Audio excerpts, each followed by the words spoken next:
বৰ্তমান বিদ্যমান 6 অনুসূচিত জনজাতিসকলৰ অধিকাৰক কৰ্ব নকৰি যদি আপোনালোকে এই 6 জনগোষ্ঠীক যদি জনজাতিকৰণ আপোনালোকে যদি দিবও বিচাৰে তেতিয়াহলে আমাৰ আপত্তি নাই, কিন্তু আমাৰ অধিকাৰসমূহ আপোনালোকে কৰ্ব কৰি যাতে যে নিদিয়ে বিশেষ অনুৰোধ চৰকাৰলৈ যে আপোনালোকে অসমখনক বিভাজন নকৰিব। আমি এই অসমখনক চুৰমাৰ হোৱাটো কেতিয়াও নিবিচাৰো। ৰাজনৈতিক চিকাৰ যাতে আমি নহওঁ, চৰকাৰে যাতে ৰাজনৈতিক সমস্যাসমূহ ৰাজনৈতিকভাৱে সমাধান কৰক, যাতে ইয়াত সমাজৰ কোনো ক্ষতি নহওক। অসমখনক এতিয়া বিভাজন নকৰোৱাকে ধৰি ৰখাৰ সম্পূৰ্ণ দায়িত্ব আপোনালোকৰ হাতত। যদি আপোনালোকে ভুল সিদ্ধান্ত লয় তেতিয়াহলে ভৱিষ্যত আহিবলগীয়া যিটো পৰিস্থিতি বা ভৱিষ্যতে অসমৰ যিটো পৰিস্থিতি হ'ব ইয়াৰ কিন্তু দায়ী আপোনালোকে হ'ব। নিজৰ জাতিক ভাল পোৱা মানে আনৰ জাতিক ঘৃণা কৰা নুবুজায়। যদি মই কওঁ মই মোৰ আইক ভাল পাওঁ তেন্তে কি ইয়াৰ অৰ্থ মই অইনজনৰ মাতৃক ঘৃণা কৰো? কেতিয়াও নহয়। নমস্কাৰ, মই সৃষ্টি ৰাণী তাই।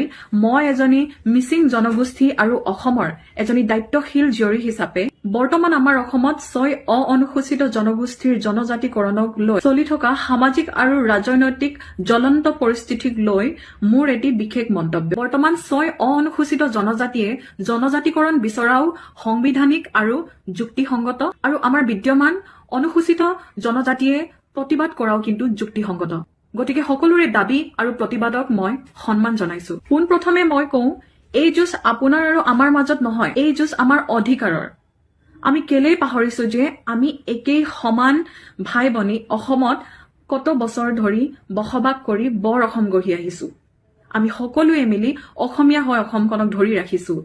এই যুঁজ আপোনাৰ আৰু আমাৰ মাজত নহয়, এই যুঁজ আমাৰ অধিকাৰৰ, আমাৰ প্ৰাপ্যৰ। আহকচোন আমি বৌদ্ধিক চিন্তাধাৰাৰে সুস্থ মগজুৰে এবাৰ ভাবি চাওঁ, অসমৰ ভৱিষ্যত যুদ্ধ আৰু কাজিয়াৰে সমাধান হবনে? বৰ্তমানৰ যি উত্ৰাৱল পৰিস্থিতি এয়া আমাক পুনৰ সোঁৱৰাই দিছে যে অসম সঁচাকৈ বিদেশী চৰণীয় পথাৰ হবলৈ আৰু বেছি দিন নাই। মই বিশেষ একো কব বিচৰা নাই, কাৰণ আমি শিক্ষিত সমাজত বসবাস কৰো, সকলোৰে সাংবিধানিক জ্ঞান আছে।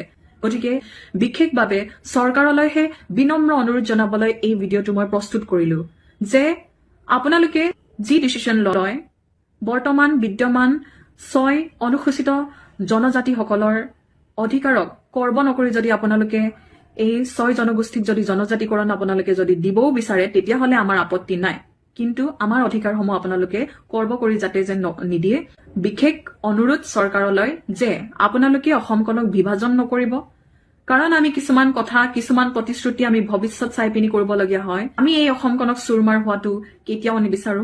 অসমখন একতা হৈ থাকক, চুৰমাৰ নহওক, ৰাজনৈতিক চিকাৰ যাতে আমি নহওঁ, চৰকাৰে যাতে ৰাজনৈতিক সমস্যাসমূহ ৰাজনৈতিকভাৱে সমাধান কৰক, যাতে ইয়াত সমাজৰ কোনো ক্ষতি নহওক। অসমখনক এতিয়া বিভাজন নকৰোৱাকে ধৰি ৰখাৰ সম্পূৰ্ণ দায়িত্ব আপোনালোকৰ হাতত। যদি আপোনালোকে ভুল সিদ্ধান্ত লয় তেতিয়াহলে ভৱিষ্যত আহিবলগীয়া যিটো পৰিস্থিতি বা ভৱিষ্যতে অসমৰ যিটো পৰিস্থিতি হ'ব ইয়াৰ কিন্তু দায়ী আপোনালোকে হ'ব। গতিকে ধন্যবাদ। সকলো জনজাতি জনগোষ্ঠীয়ে নিজৰ ন্যায় পাওক, সেয়াই মোৰ কামনা। জয় আই অসম। ধন্যবাদ।